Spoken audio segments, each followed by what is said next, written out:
حي على الفلاح.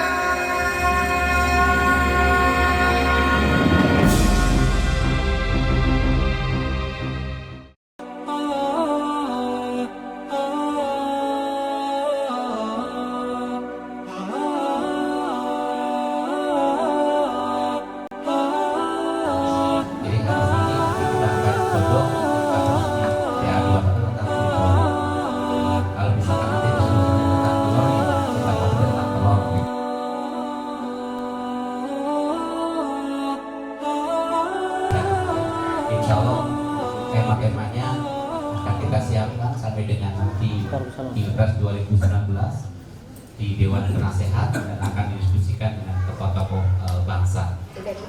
Setelah ini insya Allah 16 malam 17 kita adakan redaksi kemerdekaan RI di satu tempat yang akan undang tokoh-tokoh bangsa untuk memberikan gambaran bagaimana kondisi bangsa sampai saat ini. Terima kasih atas kehadirannya, selamat berdiskusi.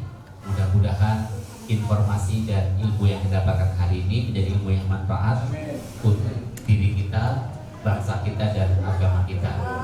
Mohon maaf kalau di sana sini penyambutannya ada yang tidak berkenan, tapi inilah rumah umat, rumah kita semua, dan ada hadiah, ada donatur yang nanti menyiapkan makan malam. Ya, jadi nanti mohon setelah selesai, setelah maghrib kita nggak kurang dulu sudah ada santap malam nasi box dari hamba Allah untuk acara hari ini.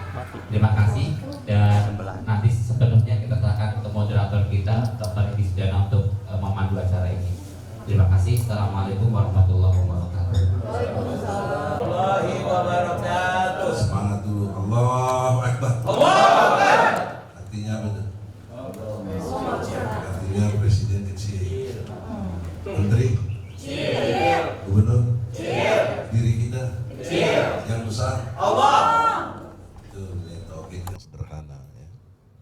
Karena banyak orang yang justru menganggap ada yang besar selain Allah, maka itu namanya musyrik. Fokus kepada persoalan Freeport dalam pengertian benang kusut. Hadirnya dua pakar ini, Dr. Ihsanuddin Nursi dan Dr. Marwan Batubara. Ini jangan lagi jadi benang kusut gitu. Harus terurai dengan jelas. Nah, keteruraian yang saya maksud dalam pengertian sebagai moderator itu mesti ada dua hal penting menurut saya. Pertama, kita menemukan pokok masalahnya. Nanti diuraikan. Di mana tuh pokok masalah? Yang kedua, output dari pertemuan ini kan tadi kata Pak Ketua akan dijadikan sikap resmi 212. Sebagai contoh misalnya nanti dari dua pakar ini diceritakan kebohongannya dari rejim ini. Sampai berani dispestasi 51% ini kok bagaimana gitu. Jika jelas ada kebohongannya, ini harapan saya sebagai moderator, Pak Sekjen, Pak Ketum, dan semua yang hadir di sini, kita bawa ke KPK. Kita format menjadi satu kebijakan, KPK harus bertindak. Karena pemahaman saya secara ilmu hukum ya, ini kan nggak ahli hukum, saya perspektif hukumnya, yaitu hampir bisa disamakan dengan kasus sumber waras. Karena sumber waras itu rumah sakit waktu zaman Ahok itu dibelinya 2014. Harusnya habis 2018, ini udah habis, bulan Mei kemarin. Mestinya kalau nunggu sampai 2018, sumber waras nggak perlu keluar duit lagi, kurang lebih 700-an miliar Pak. Tepatnya berapa miliar Pak? Itu ruginya, belinya waktu itu 700-an, ruginya sampai 190 M gitu. Jadi kalau hitung waktu tidak perlu keluar uang sampai 700-an miliar jika nunggu sampai 2018. Nah ini format diskusi kita harus ngerti jelas itu. Nah dikaitkan dengan Freeport, batas waktu sampai 2021. Habis yang namanya kontrak karya. Sehingga nggak perlu bayar. Itu pemahaman sederhana. Seperti tadi sumber waras, tidak perlu bayar ya, untuk mengembalikan lagi Freeport pada kita. Nah, pertanyaan seriusnya, kenapa di bulan sekarang ini kurang lebih 3 tahun sebelum tahun 2021 harus bayar kurang lebih kalau dalam rupiah yang saya ingat 55,44 triliun. Ini kan jumlah yang luar biasa besar. Nah, kalau dulu 2014 berkait juga dengan Pilpres, ya kaitan sumber waras, sekarang juga berkaitan dengan Pilpres diduga. Nah, jadi kita jangan seperti diskusi di ILC cuma NATO, no action, talk only gitu. Cuma ngomong nggak ada. Di sini 212 ngomong jelas sebagaimana sunnah Nabi, serahkan pada pakar-pakarnya supaya ahlinya, setelah jelas kita action. Ya, kita datangin KPK atau yang terkait, BPK juga kalau perlu audit supaya rejim ini harus diberi pelajaran bahwa dia itu telah membohongi rakyat, telah melanggar hukum dan bla bla bla bla. Nanti kita dengar. Jadi formatnya ke arah itu. Saya persilahkan yang pertama Dr. Ihsanuddin Nursi yang untuk memaparkan apakah kekayaan atau jadi beban ini. Ya. Nah, saya jawabnya sudah ketahuan beban ini. Ya. Cuma lanjut ilmiahnya saya persilahkan. Bismillah. Terima kasih. Ini teman gue 40 tahun lalu, 42 tahun lalu. Jadi gue tahu persis dia tahu persis gue. Yang gue nggak tahu celana dalam dia. Maaf ya, maaf. Artinya sejauh itu saya kenal dia kenal saya gitu. Jadi dia tahu persis karakter saya kayak gimana. Sebenarnya nggak juga bisa dibilang beban. Nanti kita lihat analisisnya. Ini analisis hukum, analisis ekonomi, analisis politik. Jadi 3 pendekatannya. Pendekatan hukum gimana, pendekatan ekonomi gimana, pendekatan politik kayak apa. 3 saya paparkan, kurang lebih ada sekitar 16 slide. Saya mulai dulu dari ini. Ini contract of work. Dari sini kasusnya. Problemnya dari sini. Ini contract of work antara pemerintah Republik Indonesia dengan Freeport. Ini tahun 91. Ini kontrak karya kedua statusnya. Di sini ditandatangani antara Freeport McMoran dengan pemerintah Indonesia. Ini makanya saya bilang ini basis pertama adalah Bapak Ibu sekalian, seperti biasa saya akan memain dokumen. Jadi saya tidak berkata-kata. Saya main dokumen. Dan kalau mau ngelawan saya, lawan dengan dokumen. Lawan dengan dokumen, lawan dengan, jadi bukan beropini. Saya bukan manusia yang bicara dengan opini. Oke, ini dokumen begini bunyinya. Ini kata kunci pertama dari dokumen ini merontokkan seluruh argumen yang mereka bangun. Lihat. Semua sumber daya mineral yang terdapat di dalam wilayah hukum Republik Indonesia termasuk daerah lepas pantai adalah kekayaan nasional bangsa Indonesia. Itu kalimat awal. Jadi baik Freeport McMoran maupun pihak-pihak lain yang kemudian ikut Rio Tinto sebenarnya mengakui bahwa semua sumber daya mineral ini diperjanjikan loh, bukan sekedar konstitusi. Ini diperjanjikan bahwa semua sumber daya mineral yang terdapat di dalam wilayah hukum Republik Indonesia termasuk daerah-daerah lepas pantai adalah kekayaan nasional bangsa Indonesia. Kalimatnya jelas di sini. Sumber daya mineral di sini ini adalah kekayaan gitu posisinya. Jadi nggak bisa enggak. Harusnya memberi kekayaan, itu kuncinya. Nah, karena maksudnya seperti itu, kita lihat sekarang apa yang diperjanjikan. Yang ribut ada di mana? Ini ributnya di sini. Ribut pertama soal jangka waktu. Persetujuan ini berlaku tanda tangan Desember 1991 karena kontrak karya kedua posisinya dan akan diperpanjang 30-10-10. 30-10-10. Jadi akhirnya dia akan selesai 2041. Jadi Sejak awal diperjanjikan bahwa suka tidak suka ini akan berakhir di 2041. Tetapi ada kalimat penting di sini menarik. Kita mulai dari sini dulu, karena katanya Freeport tetap punya hak untuk memperpanjang. Kita lihat sekarang kalimatnya. Butir pertama di sini bunyinya begini. Pengakhiran kontrak karya.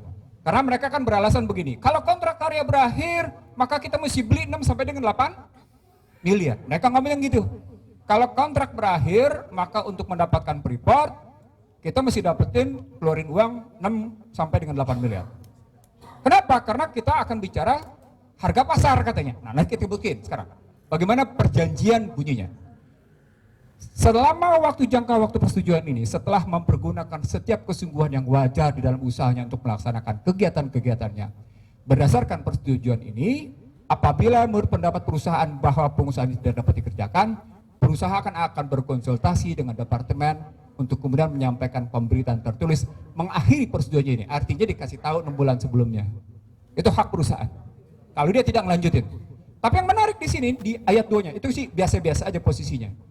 Yang kedua di sini. Kalau orang bilang dia mesti pakai nilai pasar, di sini ketahuan, ternyata enggak. Jadi di perjanjian ini di ayat 2 ini begini-begini. Sesudah pengakhiran persetujuan berdasarkan pasal 22 ini, atau pengakhiran persetujuan ini karena alasan berakhirnya jangka waktu persetujuan ini, semua kekayaan kontrak karya milik perusahaan, semua kontrak karya. Jadi semua kekayaan ini di situ yang bergerak atau tidak bergerak. Jadi artinya yang ditanam atau tidak ditanam, yang terdapat di dalam wilayah proyek dan pertambangan harus ditawarkan untuk dijual kepada pemerintah dengan harga atau nilai pasar. Satu, kata kuncinya, dengan harga atau nilai pasar. Satu. Yang kedua, posisinya, kalau dibilang ada pasar, yang mana yang lebih rendah, tetapi tidak lebih rendah dari nilai buku. Apa artinya? Basisnya, optimumnya harga pasar, minimumnya harga buku. Maka sejak awal gue bilang transaksi loss win, kalah menang, dia menang kita kalah. Karena dari struktur ini udah ketahuan, lo punya batas minimum adalah nilai buku, batas optimum adalah harga pasar. Kenapa lo mesti ikut harga pasar? Logika lo di mana? Ini diperjanjikan loh. Makanya saya bawa dokumen ini. Jadi ini kelihatan jelas di sini, ya. Harus ditawarkan kepada pemerintah dengan harga atau nilai pasar yang mana yang lebih rendah, tetapi tidak lebih rendah dari. Artinya apa? Undang-undang menyatakan, perjanjian menyatakan mana yang lebih rendah, harga pasar atau harga buku. Berarti perjanjian ini memerintahkan sesungguhnya buku. Maka kata 6 sampai dengan 8 miliar adalah overpricing, kemahalan. Tuh aspek hukum yang pertama aja kita udah dapet nih. Oh lo salah lo. Ini yang saya bilang nih, negosiasinya negosiasi kalah menang. Ini pakai perjanjian loh, kita ngomongnya pakai kontrak karya mereka nih. Ya, dapat satu ya? Udah ketahuan ya? Oke, sekarang kita terus ya. Apa perbandingannya? Ini perbandingannya. Kontrak karya 1, kontrak karya 2. Wilayah-wilayahnya. Kita bikin nih perbandingannya. Isinya, ya elah dia menang, kita kalah. Sekarang pertanyaan, kenapa dia bisa menang kita kalah? Ketemu riwayat jatuhnya Soekarno, naiknya Soeharto, politik urusannya. Ntar, belakangan, kita soal hukum aja dulu. Ya, udah ya, terusin sekarang. Sejak Undang-Undang Minerba berlaku, gue diundang ke berbagai asosiasi pertambangan. Sejak awal, gue adalah salah satu pembicara. Semua penambang, Australia, Amerika, Belanda, pihak manapun selalu punya masalahnya 5. Jangka waktu, luas kawasan pertambangan, produksi lebih lanjut. Nah, kalau dibilang produksi lebih lanjut itu soal smelter. Yang kedua, soal aturan-aturan fiskal. Yang kelima, soal lingkungan hidup. Gitu posisinya. Kebayang nggak? Ini kasusnya sejak 2012. Kenapa? Karena sesungguhnya mereka sudah harus bernegosiasi berdasarkan Undang-Undang Minerba di 2010-2011. Ada 114 perusahaan pertambangan yang bernegosiasi tidak pernah putus-putus. Yang kata kuncinya sesungguhnya orang ngambil benchmark Freeport, orang ngambil benchmark Newmont. Sampai seberapa jauh Newman berhasil negosiasi? Newman ngegantung terus, yang lain ngegantung. Newman ngegantung, privat ngegantung, yang lain ngegantung. Apaan dia katanya? Dia ngegantung yang paling gede. Nah, waktu itu Presidir Freeport yang sekarang, yang namanya Tony Wenas, teman sefakultas gua, itu ada di Nikel, di Vale, di Vail. Kita berdebat di situ. Kita berdebat soal jangka waktu, kita berdebat soal luas, kita berdebat soal smelter, kita berdebat soal fiskal dan lingkungan hidup. Sedikit nyentuh politik. Luar pernyataan Wakil Duta Besar Amerika.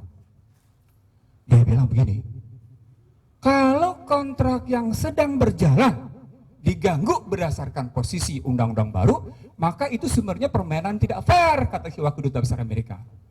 Gue tanya balik sekarang.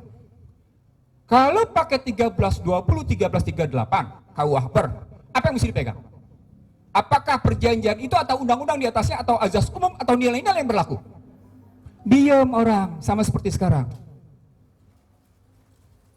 Gak boleh yang namanya peraturan di bawah itu bertentangan sama undang-undang di atasnya, bertentangan dengan azas kepatutan dan nilai-nilai yang berlaku. Artinya kontrak yang sedang mereka berlakukan harus tetap tunduk pada undang-undang baru, bukan undang-undang yang lama. Ketemu tadi di kesan politiknya. Mereka pakai undang-undang 167 dan 1167. Nah, 167 ini menarik nih, ini urusan politik.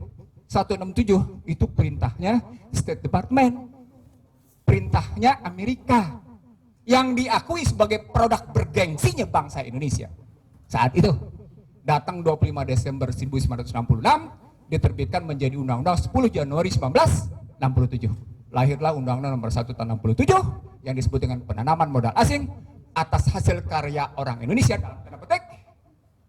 Tetapi menurut penulis bukunya, Bradley Simpson, Economist with Guns, dia justru cuma kaki tangan. Ini dokumen CIA yang dibongkar. Saya nggak sebutin karena fitnah kubur. Tamatnya, nggak bagus. Di makam ini teman makam pahlawan Kalibata soalnya. Anda nggak pantas ngomong ini karena jadi fitnah kubur. Udahlah, dia udah meninggal.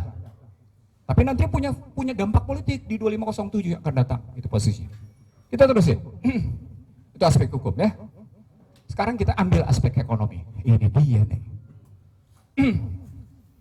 Kalau kita ngambil aspek ekonomi, berapa sesungguhnya aset yang dia punya? Ya, berapa sesungguhnya aset yang dia punya? Aset yang dia punya di sini posisinya pada posisi aset lancar 1,7 miliar. 1,78 miliar. Ini angka 2014 ya.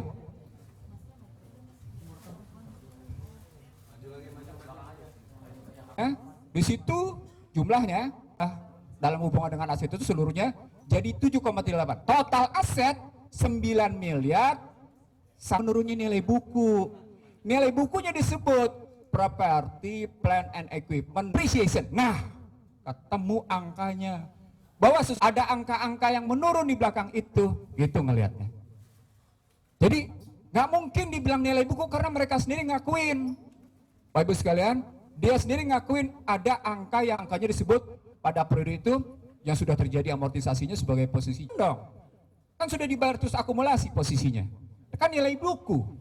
Sekarang kalau ambil nilai buku berarti Anda patuh pada International Financial Report System. Artinya ketika nih bagaimana mereka menerapkan fair market value.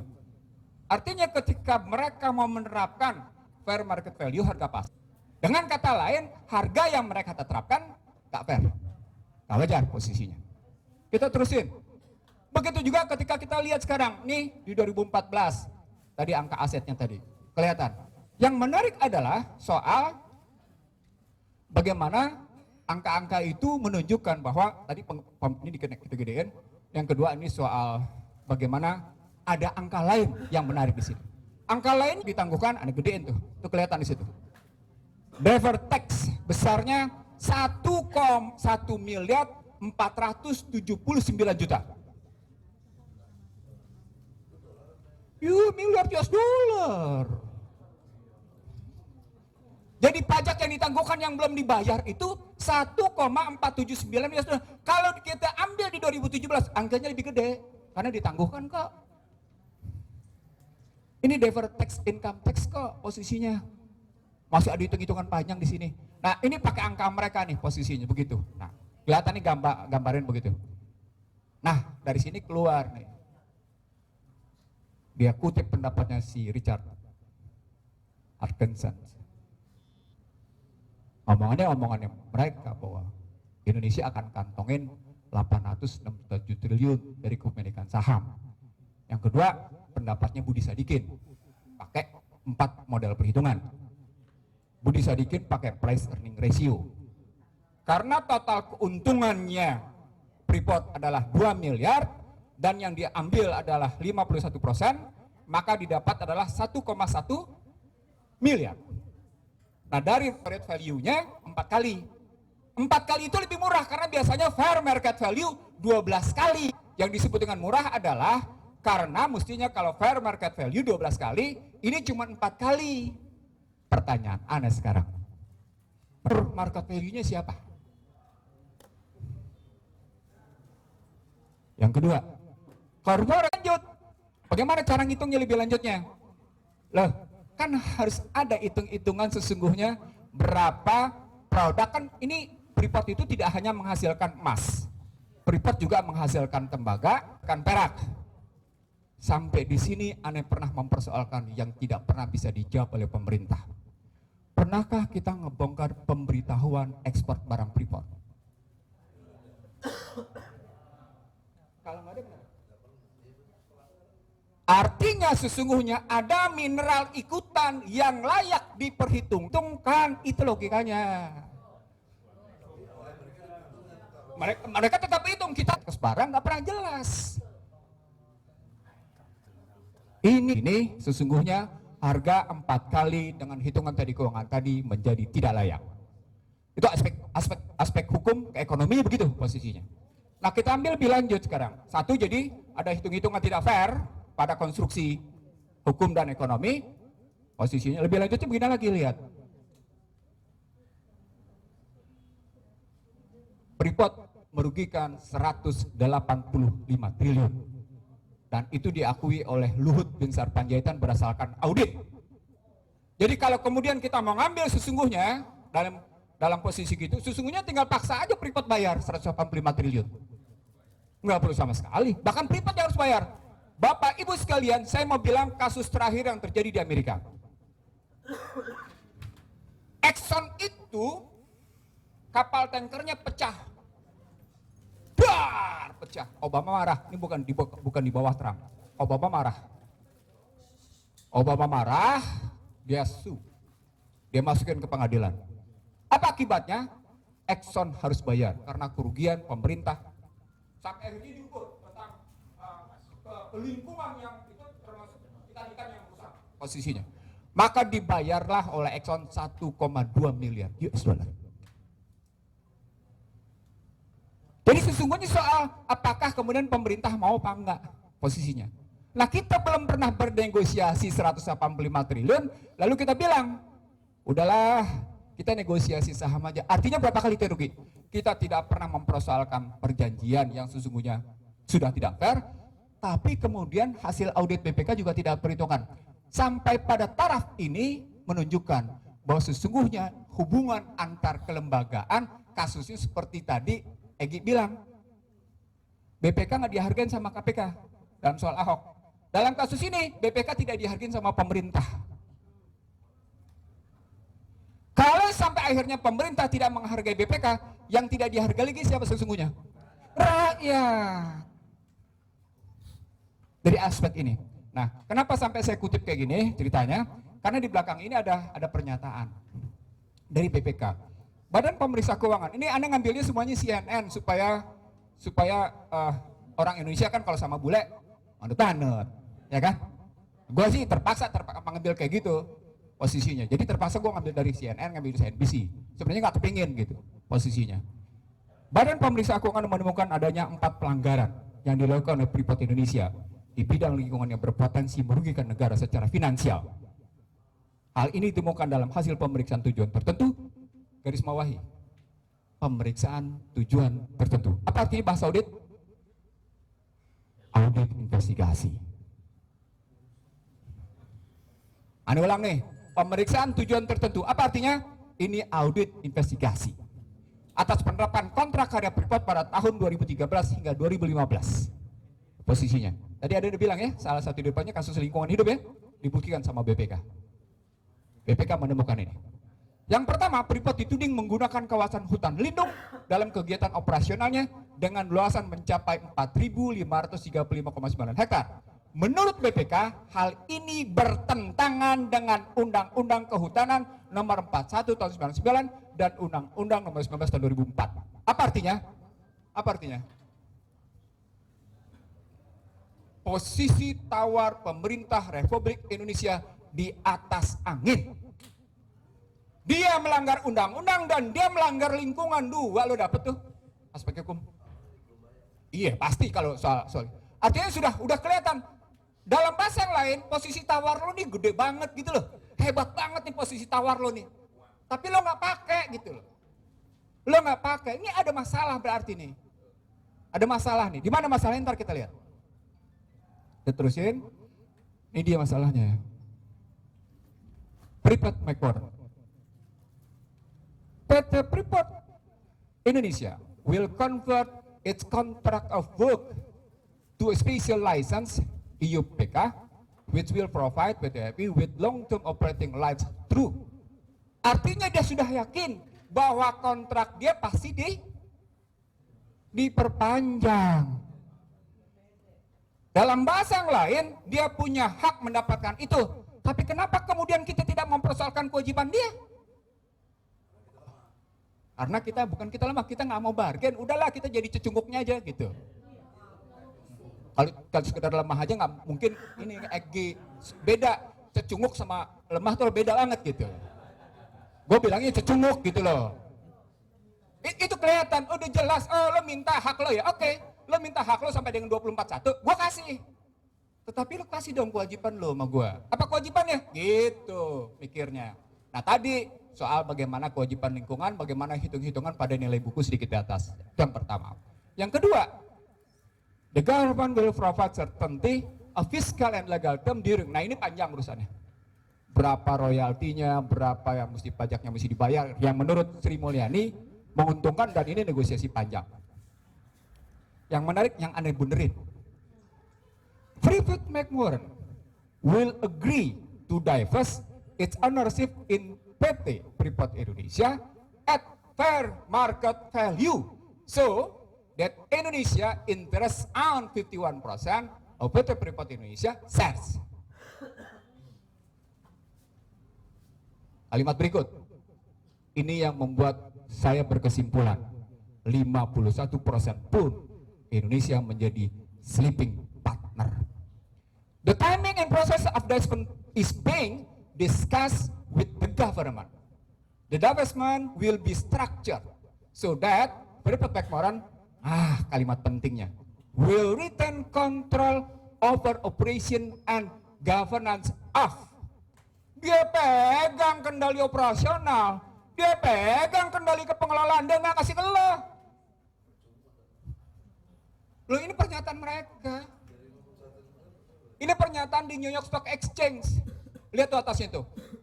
NYSE, resmi pernyataannya. Lo pegang dah 51%. Kendali operasional di gua. Kendali kepengelolaan di gua.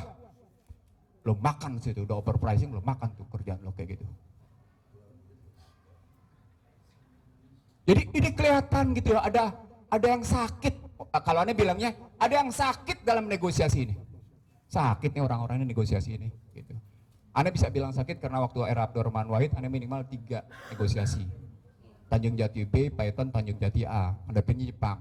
Anda cuma punya satu pertanyaan. Apa benefit buat bangsa lo, apa benefit bangsa gua? Lo rumusin dalam proposal lo, baru lo perpanjang. Lo nggak bisa ngerumusin, lo jangan ada gua. Jelas, dia nggak bisa ngerumusin, dia cuma nguntung dirinya sendiri, nggak bisa. Gitu. Kita lanjutin. Nah ini dia.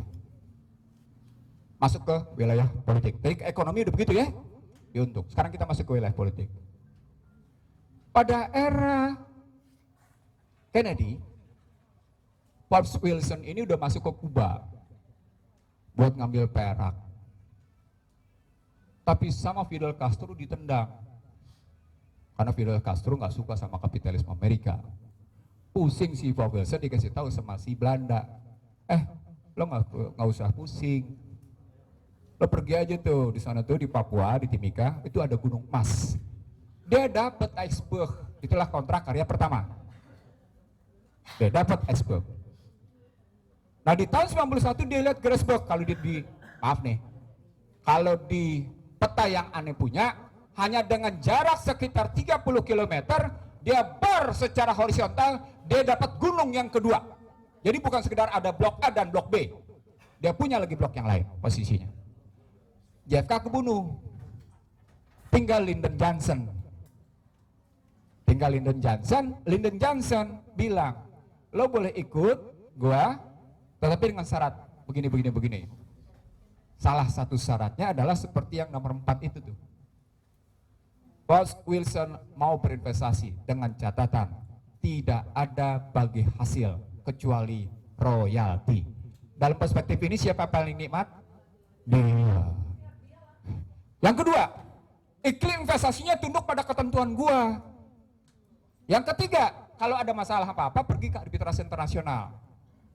Ini dimuat dalam buku Ekonomi Switgan halaman 232-234. Karena itu dimunculkan dalam Undang-Undang Penanaman Modal nomor 1 tahun 67 yang tadi Anda bilang, yang dibawa oleh USAID, diterima oleh teman-teman Fakultas Ekonomi Universitas Indonesia, disampaikan ke pemerintah, dilanjutkan ke DPR, hanya dalam hitungan 15 hari jadilah Undang-Undang nomor 1 tahun 67, dan untuk pelaksanaan lebih lanjut tentang pertambangan dihubungkan dengan Undang-Undang 1167 tentang pertambangan. Semuanya dalam rangka gelar kampret merah untuk Amerika. Ini dibuktikan oleh paling tidak oleh 3 dokumen. Dokumen pertama dibuktikan oleh John Pilger, New Laws of the World. Dokumen kedua dibuktikan oleh Bradley Simpson, Ekonomi Switgan. Dokumen berikutnya dibuktikan oleh yang namanya John Perkins. Nah, jeleknya dengan Undang-Undang Minerba yang berubah menjadi kontrak karya ke rezim perizinan itu, yang terjadi adalah jika ini konyol dan ini digugat ke Mahkamah Konstitusi dan tapi kita kalah. Karena waktu itu ada masalah. Di 2015 digugat lagi, tapi sejumlah orang dideketin sama petinggi, cuma tinggal Anda sendirian. Nah, di 2507 penanaman modal itu ada syarat di pasal 8. Andai kata pemerintah Republik Indonesia bermaksud melakukan nasionalisasi sesuatu, ada 3 syarat. Market value, international pressure, dispute, arbitrase. Diperjanjikan dalam Undang-Undang 2507. Artinya ketika kita balik ke dalam posisi misalnya Freeport nggak mau pakai yang namanya harga buku tapi dia tetap mau pakai, kan dispute tuh. Undang-undang menyatakan lo nggak boleh putusin, lo tetap mesti bawa ke internasional. Anda mau tanya, yang cerdas siapa, yang tolol siapa? Jadi dari mulai perjanjian sampai dengan paling mutakhir di 2507 ini kelihatan siapa sesungguhnya yang menjadi cecunguk asing. Kelihatan nih, garisnya kelihatan, konsisten. Lu tuh konsisten jadi cecunguk asing, lu tuh konsisten jadi cecunguk asing, itu kelihatan. Jadi main ekonomi politiknya begitu. Sekarang yang orang tidak pernah bahas, yang aneh kutip tuh di bawah tuh. Feedstock PT Freeport Indonesia, off-taker Federal Reserve. Gimana mikirnya coba? Pemegang saham Freeport Indonesia adalah Freeport McMoran. Pemegang saham Freeport McMoran salah satunya adalah pemegang saham Federal Reserve. Ngerti nggak jalan berpikirnya nih? Gini. Ini permainan bukan permainan sekedar permainan Indonesia sama Amerika. No. Ini permainan internasional. Ini permainan internasional sehingga bagaimanapun ceritanya yang namanya Amerika pasti menang. Cadangan devisa Amerika boleh rendah, tapi cadangan emas Amerika yang tertinggi di dunia. Bagaimana caranya? Rumusnya sederhana, cuma tulisin. Feedstocknya PT Freeport Indonesia, off-takernya Federal Reserve. Artinya Freeport McMoran adalah produsen.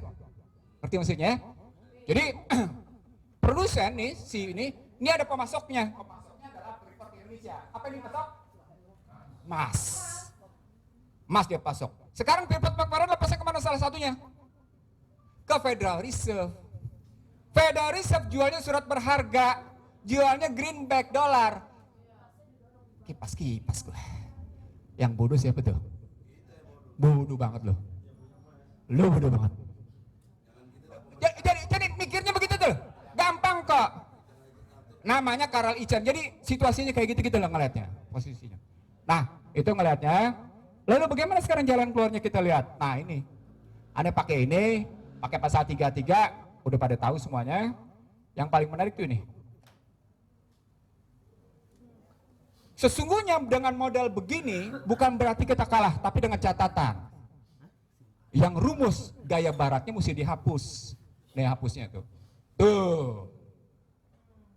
Karena itu rumus serakah. Itu rumus gak jujur. Y sama dengan C plus I itu rumus serakah, rumus gak jujur. Lo makan lo. Makan lo bukan sekedar makan perut, makan biologis, sekaligus makan psikologis. Yang disebut dengan makan psikologis itu adalah syahwat, harta, dan tahta.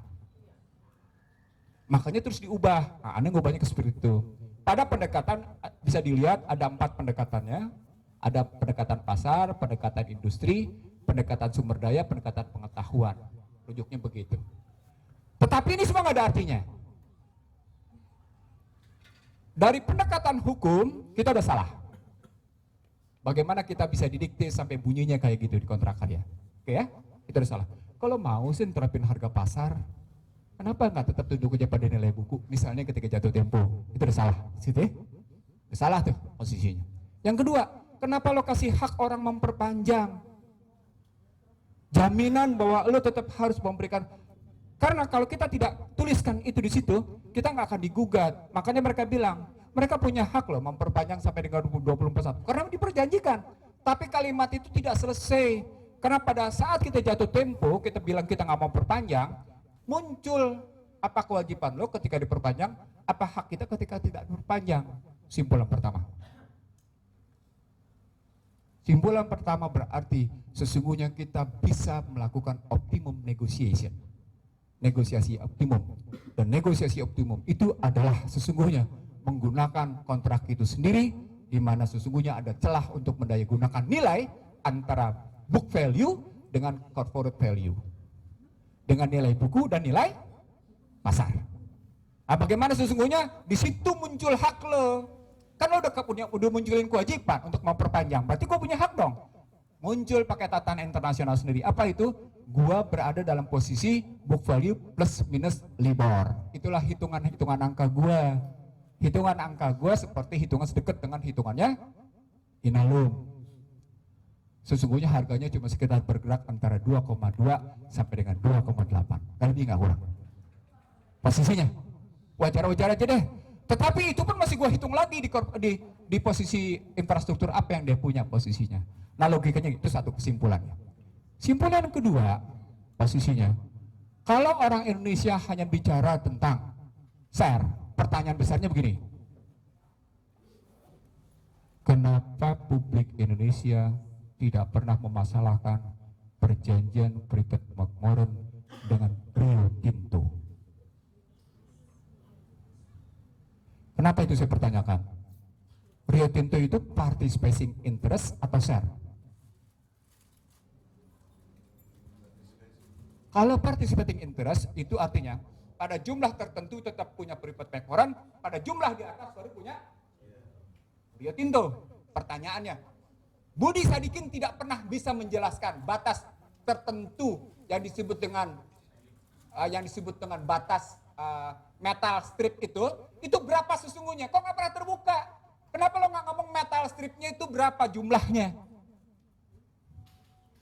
Saudara sekalian, ini akan mengakibatkan struktur harga berbeda dan jumlah biaya berbeda. Mari kita strukturkan sekarang.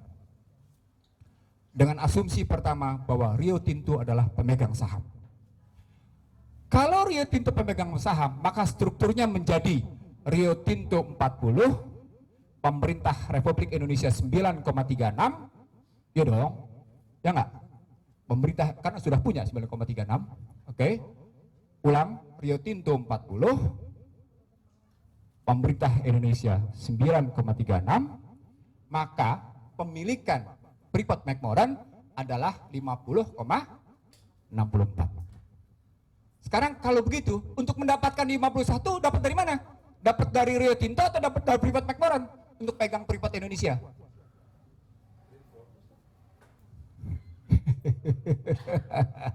Di sini. Kenapa saya ketawa? Karena punya dua pintu. Pintu pertama adalah apa yang disebut dengan pintu financial due diligence. Pintu kedua adalah apa yang disebut dengan legal due diligence. Baik financial due diligence maupun legal due diligence itu melahirkan apa yang saya viralkan. Ada biaya transaksi, bos. Ketemu apa yang Egy bilang tadi, tahun politik. Ngerti maksudnya? Ngerti maksudnya nggak? Apalagi dipakai biaya tunai. Kenapa lo mesti beli pakai biaya tunai? Logika lo gimana? Lo punya tagihan kok pada pajak ditahan. Kalau mesti pakai duit tunai, satu. Yang kedua, kenapa lo pakai corporate value sehingga lo mesti menggunakan consulting yang namanya perusahaan konsultan dan legal konsultan? Lo kan mesti biaya keluar transaksi. Jadi, yang Anda mau bilang adalah di input lo dapat biaya transaksi, di output lo dapat biaya transaksi. Kurang ajar nggak? Gila lo. Lo makan 2 kali lo. Lo makan 2 kali lo. Jangan gitu dong, kita ngerti nih. Nggak fair dong. Lo datang ke 11 bank, bank akan bilang, gue ngutangin Inalum atau gue ngutangin Indonesia? Gue ngutangin pemerintah Indonesia atau gue ngutangin Inalum? Apa bedanya? Capacity to pay, kapasitas membayar dalam istilah perbankan. Ketika gue menilai capacity to pay, gue pakai yang namanya financial due diligence gak? Gue pakai. Gue pakai legal due diligence gak? Gue pakai. Gue ukur kolateral aset, gue ukur capacity to pay, gue ukur karakter si pemegang saham sama karakter si pengelola, gue ukur. Lagi-lagi gue bilang Budi Sadikin tidak fair. Dari struktur ini Budi Sadikin nggak fair. Ketidakjujuran kedua atau tidak proporsional kedua adalah mereka mintanya transaksi dolar, nggak mau minta transaksi rupiah. Kalau mintanya transaksi dolar, gue balikin aja deh, Freeport lo bayar dulu tuh pajak tertangguh gue. Gue konversi aja, kantong kiri kantong kanan. Ya dong, kan sama-sama dolar. Gue konversi aja posisinya. Biar jelas berapa hitungan, ayo kita hitung. Gitu loh, hitung. Yang kedua, gue ngitung juga posisi berapa sesungguhnya buku lo. Artinya dalam perspektif ini saya ingin mengatakan, tunggu aja sampai dengan 2021. Dan begitu book value-nya akan lain. Dengan begitu posisi tawarnya juga akan beda dibanding sama melakukan posisi tawar sekarang. Kan yang ini dari konstruksi ini saya mau bilang nih.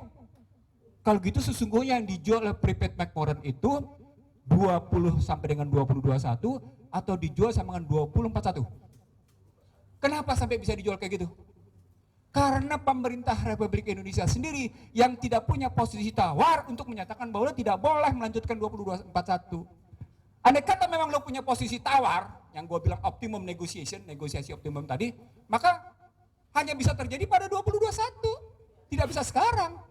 Memang diperjanjikan dalam perjanjian kontrak karya, bahwa sebelum jatuh tempo, Freeport boleh melakukan perpanjangan, boleh. Tetapi gue bilang enggak sekarang, tetapi karena subjektivitas penguasa, dia lakukan sekarang. Saya ingin mengatakan, sikap seperti ini sama seperti sikap SBY, yang menunda-nunda renegosiasi dengan Freeport. Enggak, gue kebetulan jadi pembicara untuk perusahaan-perusahaan pertambangan itu dan kelihatan kelakuan mereka satu persatu dari bahasanya. Simbolan kedua ya, sampai kayak gitu. Jadi ada tidak fair secara hukum, ada tidak fair secara ekonomi. Hitung-hitungannya. Nah, kalau tadi kita hitung dalam posisi yang namanya share, lalu kita ambil dalam participating interest, tadi kita sebutin lagi, berapa sih sebenarnya metal stripnya itu?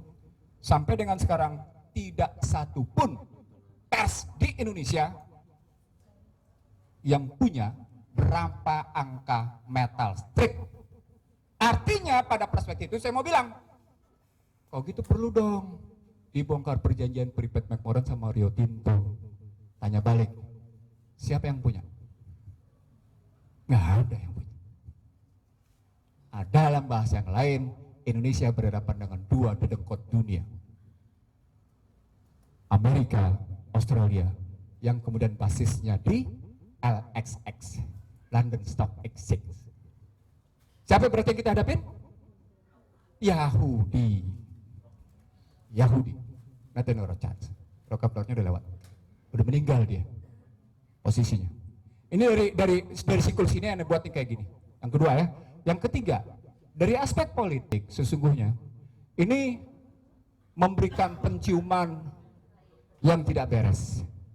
Ada bau-bau yang mestinya tidak sampai kayak gini menimbulkan baunya. Sampai keluar pernyataan, ini belum kawin kok, baru tunangan. Nah, lu tunangan aja udah kelihatan rusak, lu gimana lo kawin? Ngerti maksudnya enggak? Lu ngomong iya kok, kita belum sampai kalimat dia bilang unbinding agreement, satu perjanjian yang tidak mengikat, lu berarti parah. Kalau ngomongin lo sukses, belum mengikat unbinding agreement kok belum mengikat. Dan itu nggak enaknya lagi di London Stock Exchange disebut kalimatnya oleh Rio Tinto. Ini Rio Tinto yang ngomong nih, bukan Pripet McMoran. Ini perjanjian tidak mengikat. Kenapa? Karena segala sesuatunya sangat tergantung pada Pripet McMoran yang punya hak tetap melakukan kendali operasional dan kendali kepengelolaan. Wih, itu nunjukin mereka jagoan.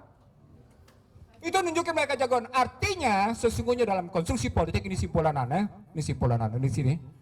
Siapapun pemerintah Republik Indonesia terpilih, siapapun, jika tidak punya daya setia, daya setia pada bangsa Indonesia, satu. Yang kedua, tidak punya daya juang, yang kedua.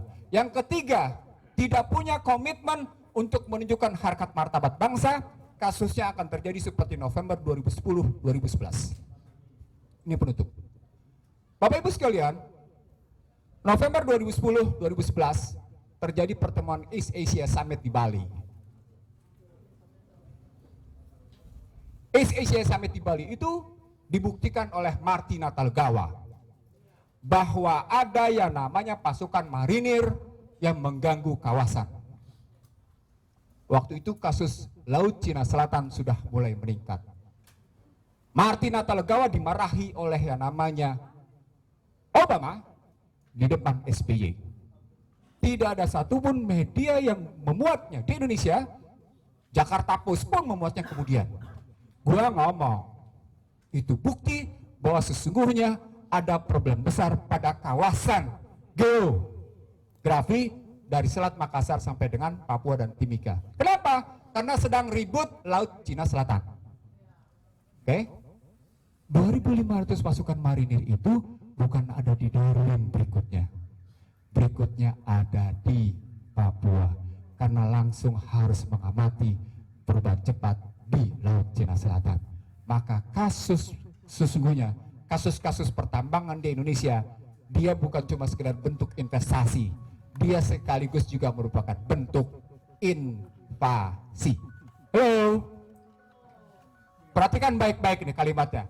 Bentuk investasi asing pada hakikatnya bukan cuma sekedar kan mendatangkan modal, dia sekaligus juga menjadikan bentuk invasi. Di era Joko Widodo bentuk invasi itu makin nyata dengan mengizinkan datangnya tenaga kerja asing dan tidak jelasnya sejumlah senjata di Morowali. Terima kasih. Assalamualaikum warahmatullahi wabarakatuh. Takbir. Takbir. Artinya saudara, kita dibodohi oleh orang yang bodoh. Udah bodoh, ngebodohin lagi, astagfirullahaladzim. Yang goblok kita juga itu. Mau lagi. Nah, saya bersyukur dengan dipimpin Ustadz Slamet dan Bernard sebagai sekjen dan ketum 212 sudah mau membicarakan kepedulian bangsa. Ini soal kepedulian bangsa ini yang harus kita berikan, karena kesannya 212 cuma urusan sempit agama saja. Padahal ini bagian dari jihad yang Allah memberikan karunia besar kepada saudaraku Ihsan ya. dengan dahsyat penjelasannya tadi yang nggak pernah kita dengar di ELC kemarin, nggak ada. Yang ada ribut aja sama si Ali Mukhtar Ngabalin, ya. Ya. Nah oleh karena itu saudara selamat, saya mohon dengan hormat, tolong bantu Lutfi sama Bondan nanti nyusun. Secara ilmu hukum telah terjadi satu pelanggaran hukum serius. Nah nanti masukkan materinya, bantu pelanggaran hukumnya yang di mana. Yang kedua, telah terjadi kebohongan publik. Yang ketiga, semua ini ditujukan untuk pencitraan dan berkaitan dengan Pilpres 2019. Jadi nanti gerakan kita 212, bagaimana kita kepung KPK, ya harus, kalau kita bisa buktikan, jangan tanggung-tanggung supaya memeriksa Presiden Jokowi. Kalau ini terjadi nggak perlu pemilu saudara, udah pasti kalah mereka. Ini namanya people power yang saya maksud dari dulu itu. Sebab kalau ikut pemilu kalah lagi kita, mereka udah punya KTP jutaan. Mereka udah ngasih THR 36 triliun kepada pegawai negeri. Bagaimana kita mengalahkan incumbent seperti ini? Jadi oleh karena itu saudara, tidak bermaksud provokasi, inilah suara kejujuran, inilah suara kebenaran, dan insya Allah inilah suara keadilan. Sebab kalau tidak jujur pasti tidak benar, kalau tidak benar pasti tidak adil. Nah, itu satu poin ya. Jadi dari pendekatan hukum, pendekatan ekonomi, pendekatan politik sudah tergambar dengan jelas tadi. Tinggal kita simpulkan dan bikin gerakan. Jangan kita NATO lagi, no action, talk only. Tapi kita harus talk and action. Nah, kita ngomong sekarang dan kita bicara, kemudian kita action. Nah sekarang kita tambahkan lagi, mudah-mudahan dari Pak Marwan agak lebih menukik untuk apa yang dimaksud kekeliruan-kekeliruan yang terjadi ini. Terima kasih, silakan. Terima kasih Pak Egi. Assalamualaikum warahmatullahi wabarakatuh. Alhamdulillah alamin. Assalatu wassalamu ala asrofil anbiya wal mursalin wa ala alihi washabihi. Amma ba'd. Terima kasih atas kesempatan untuk bisa berbagi pada acara ini. Saya justru merasa penjelasan Pak Ihsan tadi itu sangat penting untuk disampaikan kepada publik, karena ada hal-hal yang memang sangat mendasar yang bisa menjadi poin kita untuk menggugat dan meminta supaya apa yang sudah dicapai saat ini itu dibatalkan. Nah, sebab itu saya berharap nanti Pak Norsi bisa membuat tulisan ringkas dan yang gampang dicerna oleh pers dan publik juga. Dengan begitu nanti dukungan akan semakin luas. Ya. Tadi ada 3 poin terakhir yang Pak Nursi bilang itu ya, tidak punya komitmen kebangsaan, tidak peduli dengan konstitusi dan sebagainya. Poin keempat itu sebetulnya ada orang-orang yang memang punya niat untuk mendapatkan kesempatan di situ. Ya, mumpung ini ada negosiasi ya, rente juga harus dapat kan begitu. Jadi ada yang mengambil kesempatan. Baik, jadi saya akan menyampaikan mungkin 4 garis besar yang terkait dengan masalah ini. Pertama soal head of agreement dan klaim keberhasilan. Kemudian yang kedua, sebetulnya kondisi yang kita dapat itu seperti apa. Jadi bukan win-win tapi win-lose. Yang ketiga isu lingkungan. Yang keempat prospek arbitrase. Karena ini sering sekali diancamkan begitu ya. Nah kalau kita bicara tentang head of agreement, sebetulnya ini kan baru framework. Dan ini masih jauh dari definitif. Jadi framework untuk nanti dari sini lanjutkan, dituliskan ke hal-hal detail. Nanti barulah di situ bisa disimpulkan. Nah, di sini kita mencatat statement dari Freeport maupun dari Rio Tinto misalnya disebutkan bahwa pertama mereka mengatakan belum ada kepastian kapan negosiasi akan selesai.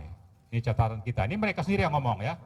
Jadi kalau dari pemerintah atau timnya itu mengatakan ini seperti ini ya, merah putih di Grasberg. Ini kan sangat bombastis dan menunjukkan tepuk dada bahwa kita berhasil. Ya. Dan Jokowi juga seperti itulah. Jadi hari pertama itu memang setelah penandatanganan sorenya ya, tanggal 12 dan 13 itu bagaimana euforia para pendukung pemerintah menunjukkan keberhasilan yang faktanya itu bohong. Ya, karena apa? Karena orang bulenya sendiri bilang belum ada kepastian kapan akan selesai. Yang kedua, Rio Tinto mengatakan Rio share sale isn't a done deal. Jadi artinya penjualan sahamnya si Rio itu sendiri belumlah satu deal yang sudah done ya, sudah selesai. Ini belum ada. Jadi dari mereka seperti itu. Ini belum done ini gitu. Nah, terus juga ada statement bahwa selalu pejabat pemerintah termasuk Jonan itu sangat sering. Mungkin kalau kita ikuti lebih dari 4 kali mengatakan ini akan beres, akan selesai. Ternyata tidak. Dan orang bulenya bilang, ini Jonan ini memang selalu kalau ngomong itu dibumbu-bumbui katanya. Jadi istilahnya itu pepet ya, pepet by the minister gitu.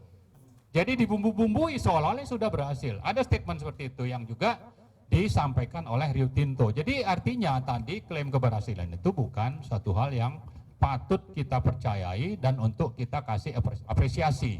Karena ternyata itu masih jauh dari yang sebenarnya. Oke, itu satu hal ya. Jadi head of agreement itu hanya framework dan ternyata apa yang diklaim pemerintah itu tidak benar karena orang bulenya sendiri mengakui bahwa ini belum selesai. Kemudian yang kedua, poin kedua bahwa kita memang berada dalam posisi pecundang. Kita kalah. Kenapa? Karena dia dapat kepastian perpanjangan kontrak, dia dapat yang mahal, dia boleh for konsentrat, kemudian dia nanti akan tetap jadi operator. Itu sudah ada begitu. Ya tadi Pak Norsi sudah bilang. Jadi yang dia dapat itu sangat banyak. Sementara kita, kalau memang menjadi pemegang saham mayoritas, maka kita lah yang harusnya menjadi pengendali. Faktanya tidak, dan itu sudah disepakati oleh pemerintah. Ya apa gunanya 51% kalau akhirnya ini tidak menerapkan kaidah-kaidah yang berlaku secara global bahwa kalau Anda pemegang saham mayoritas ya Anda lah jadi pengendali. Ya, itu yang pertama. Yang kedua tadi soal harga. Harga itu mestinya mengacu kepada harga harga di 2021, bukan harga 2041. Yang harga 2021 itu mengacu kepada pasal 22 kontrak karya yang tadi sudah disebutkan oleh Pak Norsi. Harga pasar atau harga buku. Nah, di mana-mana juga kalau bicara harga buku itu ada depresiasi. Bukan malah apresiasi. Ya kan? Nah, ini kok malah diterima gitu. Ya kan? Nah, jadi di situ saya kira soal harga kalau disebutkan masih negosiasi, Sri Mulyani tidak boleh mengatakan bahwa harga itu sudah dikunci. Itu ada statementnya. Posisi harga, posisi sebagai pengendali itu menurut Sri Mulyani sudah dikunci. Ya artinya sangat jelas. Ya itu ada statementnya pas pada saat tanggal 12 itu diwawancara wartawan dan dikatakan ini sudah dikunci. Artinya kita membayar sangat mahal, kita menyerahkan sesuatu yang menjadi hak kita itu berlebihan karena 2021, lalu di sini dibilang kita berhasil. Jadi karena itu kembali tadi ke soal harga ini terlalu mahal, kemudian juga tidak jadi pemegang tidak menjadi pengendali, kemudian juga kita tidak mendapat ganti rugi kerusakan lingkungan. Bahwa kalau ada kerusakan lingkungan, ada sanksi, ini harus bayar dan ini sesuai dengan perintah undang-undang. Anda merusak lingkungan, Anda harus bayar sanksi. Nah, ternyata ini pun nanti akan dilindungi oleh pemerintah, bahwa sanksi itu nanti tidak akan dibayar. Dari mana nih kita bisa melihat statement pemerintah? Dari mana? Siapa yang mengatakan itu? Ternyata Menteri Lingkungan dan Kehutanan LHK, Ibu Siti Nurbaya itu pernah menyatakan bahwa nanti akan dicarikan policy untuk menyelesaikan masalah sanksi ini tanpa perlu bayar. Jadi terserah ada undang-undang tentang lingkungan, ada tentang denda, tapi pemerintah sudah menyiapkan mekanisme untuk nanti itu tidak diterapkan. Jadi jadi kalau kita gabungkan secara keseluruhan ya dengan isu lingkungan bahwa sanksi itu akan dibayar kepada negara, maka itu menjadi potensi bagi pendapatan negara. Artinya di sini negara dirugikan. Kita tidak akan dibayar dan artinya ini terjadi pengkhianatan untuk tidak membayar atau untuk negara itu tidak menerima pendapatan dari kerusakan lingkungan itu. Jadi ada potensi negara dirugikan, ada kerugian negara di situ dari sisi sanksi lingkungan. Sehingga nanti secara keseluruhan kita bisa menyimpulkan bahwa ini adalah hasil negosiasi win-lose. Kita menjadi pecundang karena begitu banyak kesempatan kita untuk mendapatkan harga yang lebih murah atau malah kita dapat uang lebih. Karena apa? Karena denda lingkungan itu besarnya 185 triliun. Kalau ini nanti di offset dengan yang 3,85 itu justru 55 dibanding 185. Jadi justru kita akan mendapat lebih banyak. Tapi itu tidak dilakukan, akan dilindungi oleh pemerintah, tidak perlu diterapkan sehingga nanti akan dibayar seperti itu. Dan itu sudah dianggap ini juga termasuk yang dikunci. Dikunci tidak untuk dinegosiasikan lagi. Dan melanggar undang-undang. Jadi tadi posisi pengendali, kemudian dia diperpanjang, ya, kemudian tidak bayar isu lingkungan, kemudian harga yang kita bayar itu sangat mahal. Nah, jadi karena itu saya kira masalah win-lose itu sudah jelas ya. Kita tidak mendapatkan sesuatu sesuai dengan hitung-hitungan dan juga tidak mendapatkan apa yang menjadi perintah undang-undang terutama dari sanksi lingkungan. Nah, soal isu lingkungannya sendiri, saya kira BPK itu seandainya pun mereka mengatakan itu bukan lembaga yang kredibel, karena ini juga disebut-sebut dalam negosiasi, bukan lembaga yang kredibel untuk menghitung. Tapi kalau kita lihat kan auditor BPK itu secara global itu diakui kemampuannya. Itu satu. Yang kedua, kalau seandainya tidak dipercaya, kita cari sama-sama, disepakati, sewa konsultan untuk menghitung ulang. Tapi kalau dihentikan, ini berarti kita memang benar-benar jadi pecundang. Jadi oleh sebab itu, bisa saja nanti dalam rekomendasi kita mengusulkan masalah lingkungan ini bisa saja dikejar, dilanjutkan lagi, untuk dengan begitu nanti akhirnya kita tidak perlu membayar. Ya. Nah, yang terakhir, yang sering disebut-sebut tentang kita diancam arbitrase dan kita akan kalah, ya. Tadi Pak Nursi juga sudah menyebutkan dan itu memang diatur di dalam pasal 31 kontrak karya generasi kelima. Ya.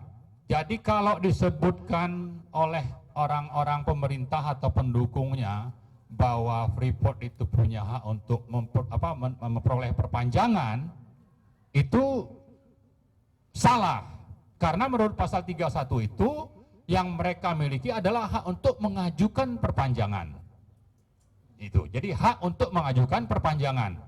Kemudian dari pemerintah itu bisa menolak kalau punya alasan yang wajar. Jadi tidak bisa menolak perpanjangan kalau tidak punya, mereka tidak akan diperpanjang kalau kita punya alasan yang wajar. Tapi kalau tidak punya alasan yang wajar, otomatis dia akan dapat perpanjangan.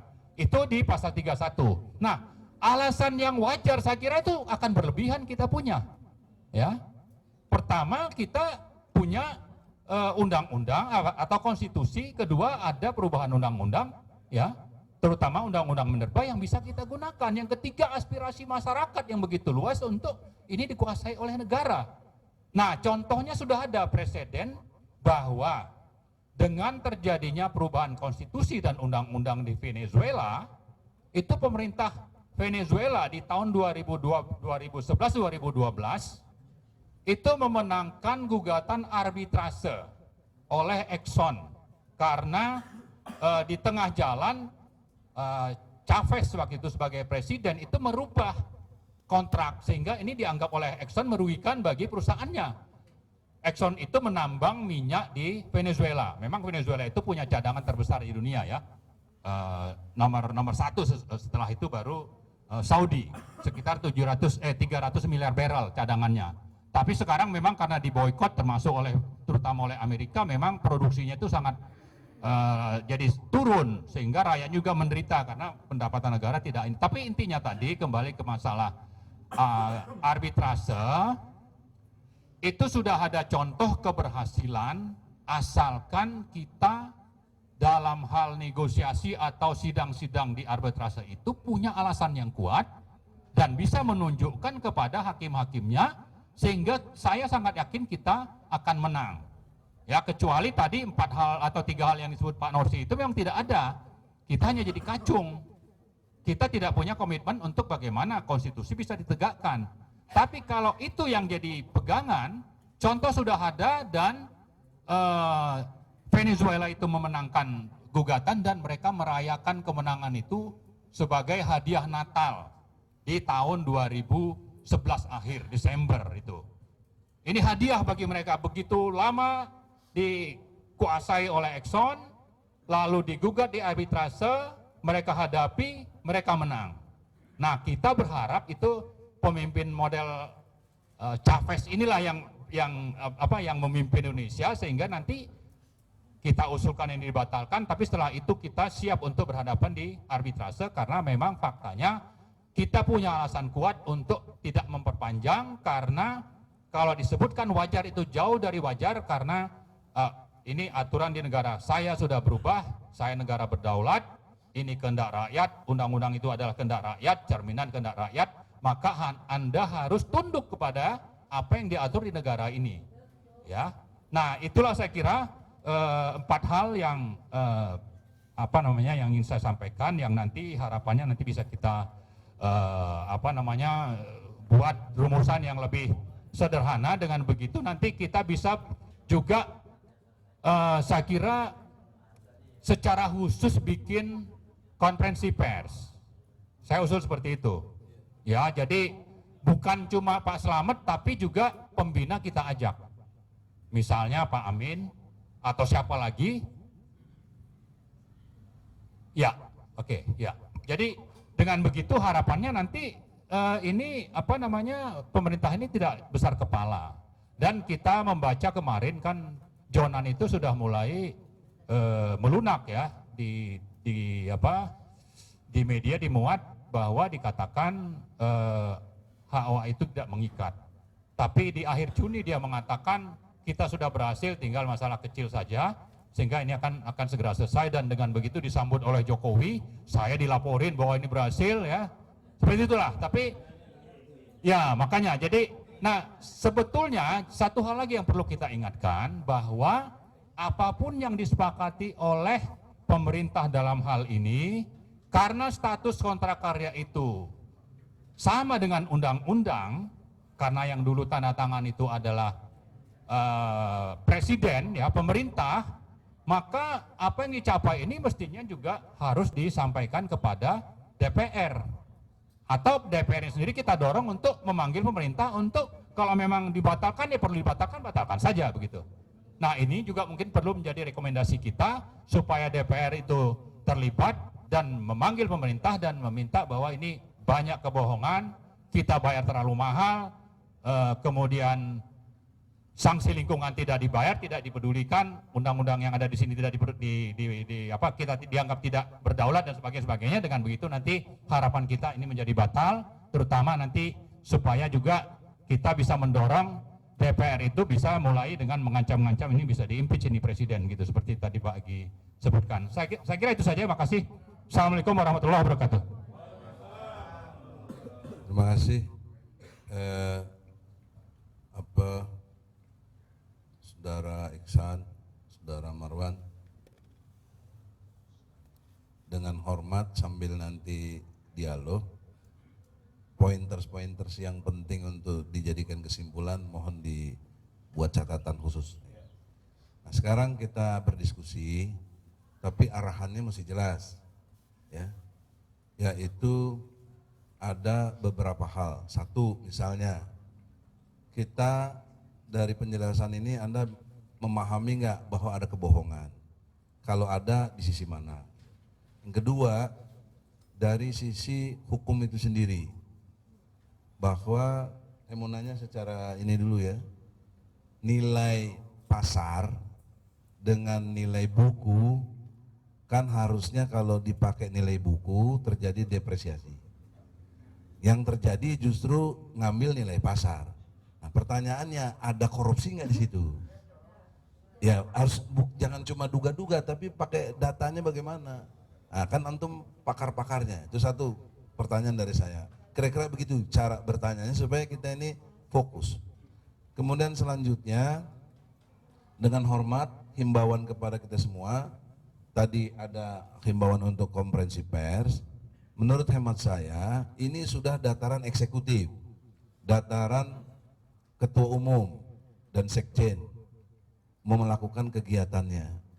Maka studi kiranya nanti hasil dari simpulan ini ketua umum dan sekjen melaksanakan untuk mempertanyakannya ke KPK, ke DPR, supaya kita punya kesan yang sangat kuat buat rakyat bahwa 212 ini jangan dianggap nggak ngerti ekonomi, nggak ngerti politik, nggak ngerti ini. Karena kita ini dianggap ini urusan agama yang sempit aja gitu.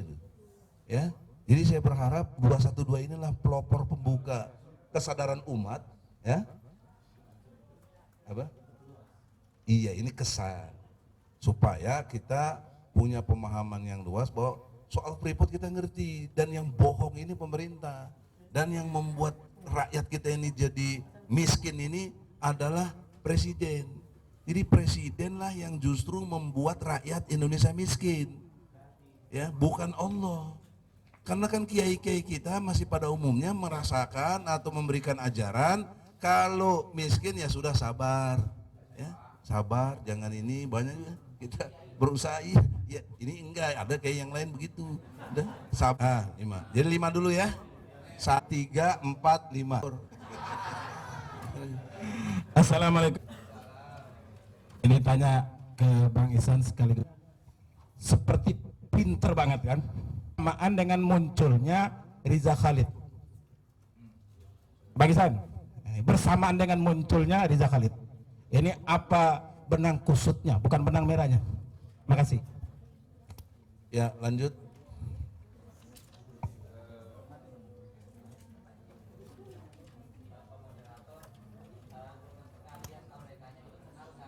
Kenalkan diri sendiri. Silakan Ustaz.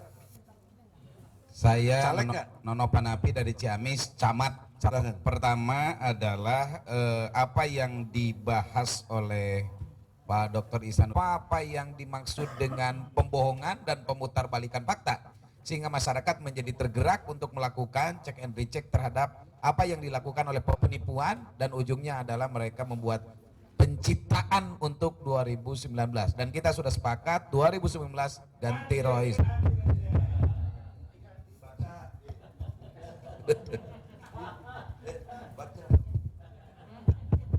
Ya, saya mohon dengan Pertama saya ingin sampaikan bahwa tahun 73 itu Pak Ihsan sama Pak Dr. Marwan Batubara di Saudi Arabia itu perusahaan minyaknya itu dinasionalisasikan sama Saudi. Ketika belum dinasionalisasikan, itu Saudi Arabia itu kita lihat negaranya itu sangat miskinnya. Bahkan tempat-tempat pelaksana haji itu dengan sangat yang tertinggal modelnya. Begitu kemudian dinasionalisasikan, dapatlah ancaman dibawa ke arbitrase internasional itu, dengan ditakut-takuti segala macam, tapi alhamdulillah Saudi dia tetap berani menghadapi itu. Itu pun ternyata juga harga yang memang hasil daripada hasil pengadilan itu, dan itu juga sangat bisa dibayar sama Saudi selama 3 tahun, hutangnya terbayarkan. Setelah dinasionalisasikan 3 tahun itu maju, dan kita bisa saksikan sampai hari ini.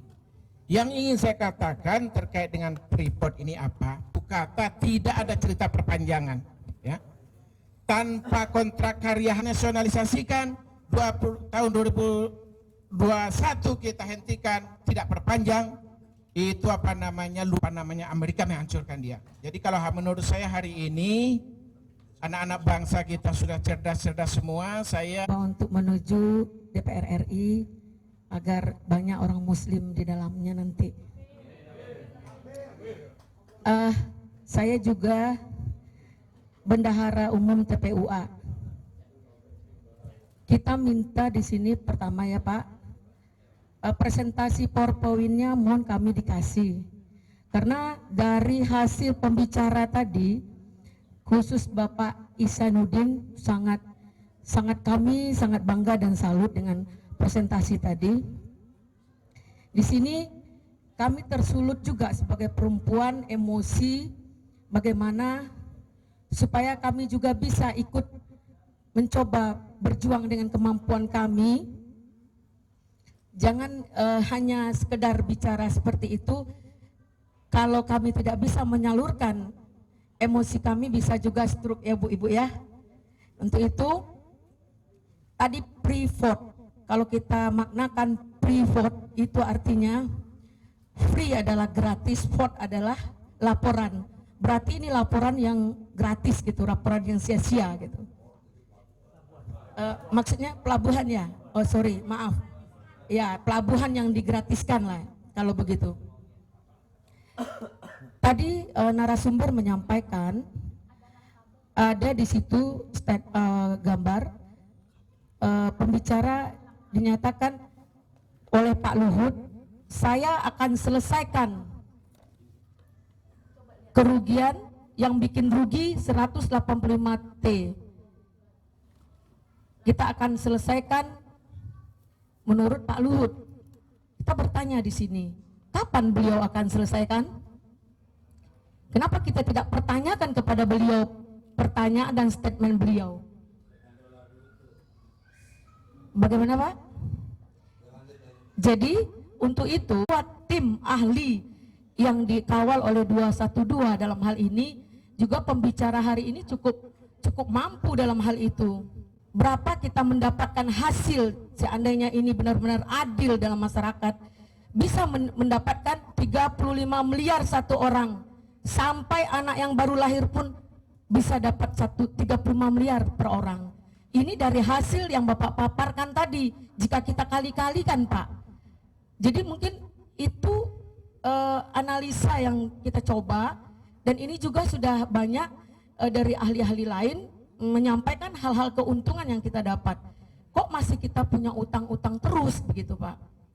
Dalam hal ini kami meminta di sini untuk kerjasama kita yang baik, jangan seperti di ILC hanya kalau saya basisnya kontrak, setuju tidak setuju, saya akan berhenti di 2021. Saya tidak akan melakukan renegosiasi sekarang. Saya punya 3 keuntungan kalau saya nego di 2021. Keuntungan pertama adalah saya mendapatkan relasi antara nilai buku dengan nilai pasar pada investasi infrastruktur mereka. Dan persoalan nilai buku dengan nilai pasar itu berarti saya akan menghitung berdasarkan depresiasi yang mereka buat dalam neraca mereka. Jadi saya punya pedoman-pedoman tertentu. Dengan begitu saya akan bisa menghitung berapa sesungguhnya berapa value dari 51,51%. Logikanya begini. Ini keuntungan pertama nih. Kalau kita ambil misalnya 51% itu diambil dari Freeport McMoran dan dari Rio Tinto. Berarti yang 51 adalah dikurangi dulu 9,36. 51 dikurangi dulu karena total divestasi adalah 51. Berarti 51 kurang dulu 9,36. Itu berarti kita mesti dapetin sekitar 41,64. 41,64 itu diambil sesungguhnya dari mana? Dari Rio Tinto atau dari Freeport McMoran. Kenapa pertanyaan ini muncul? Karena tadi perbedaan makna shares sama makna participating interest. Beda dia. Bapak Ibu sekalian, participating interest itu punya 3 makna. Makna pertama pada shares itu sendiri, makna kedua pada joint ventures, makna kedua pada akuntansi. Kalau maknanya hanya pada posisi akuntansi, saya khawatir cuma serving partner jatuhnya. Artinya ada hitung-hitungan mendalam yang mesti kita lakukan terhadap posisi 9,36 Rio Tinto dan Freeport McMoran. Harus kita hitung secara benar. Nah kalau kayak gitu tetap balikannya adalah ke buku neraca yang dimunculkan Freeport Indonesia. Dan ketika bicara Freeport Indonesia, mau tidak mau kita masuk konsolidasi neraca yang dimunculkan di New York Stock Exchange dan di London Stock Exchange. Di London Stock Exchange kita bicara Rio Tinto karena berkaitan dengan 40%-nya. Di New York Stock Exchange kita bicara Freeport McMoran karena bicara kepemilikannya terhadap Freeport Indonesia. Analisisnya begitu jadinya, ikutnya.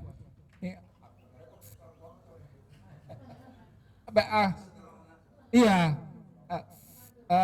Ini memang hitung-hitungannya agak bukan. Saya ingin mengatakan begini, tidak ada soal keuangan itu mudah, nggak ada.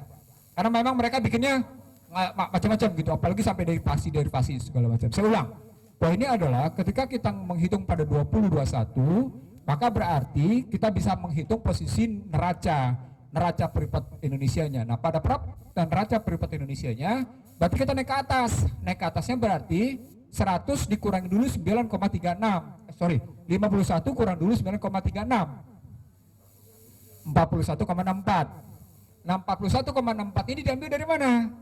Diambil dari Freeport McMoran atau diambil dari Rio Tinto. Kenapa mesti punya pertanyaan begitu? Karena harus dipertegas. Ini yang saya terus terang saya belum dapat kepastian. Saya belum dapat kepastian karena Rio Tinto ini statusnya participating interest atau shares. Kalau kita ngambil misalnya katakan posisi shares, maka Rio Tinto mau menyerahkan berapa persen? Berapa dia mau ikhlaskan, berapa value-nya? Freeport McMoran mau menyerahkan berapa persen, berapa value-nya? Karena ada perbedaan pada value masing-masing. Perbedaan value masing-masing itu tidak boleh dihitung berdasarkan market prospek market. Nggak boleh dihitung berdasarkan 24/1. Nggak boleh, nggak jelas. Karena kalau pakai angkanya Red Consensus, pakai Freeport McMoran, angka yang dipakai adalah angka sampai dengan 24/1. Kan gitu ngelihatnya.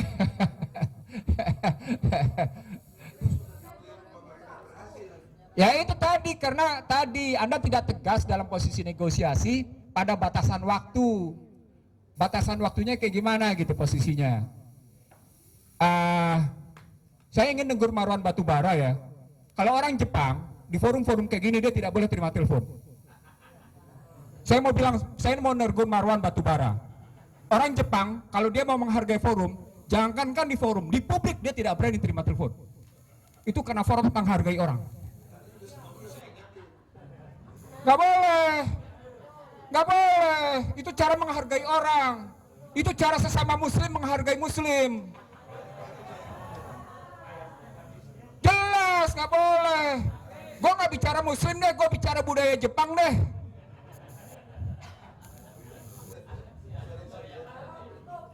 Kalau saya terpaksa ngomong gitu. Maafin Marwan, saya cuma watawasabil haq watawasabil sabr. Ya, kalau mau wawancara silahkan keluar. Saya tidak melarang. Silakan. Nah, Bapak Ibu sekalian, kalau kita ngitung berdasarkan shares, berarti kita mesti ngitung kedua-duanya.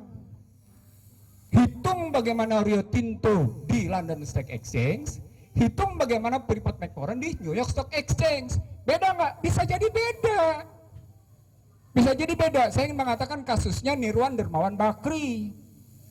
Bagaimana Kaltim Primakol, Bumi Resources ribut dengan yang namanya Nathaniel Rothschild.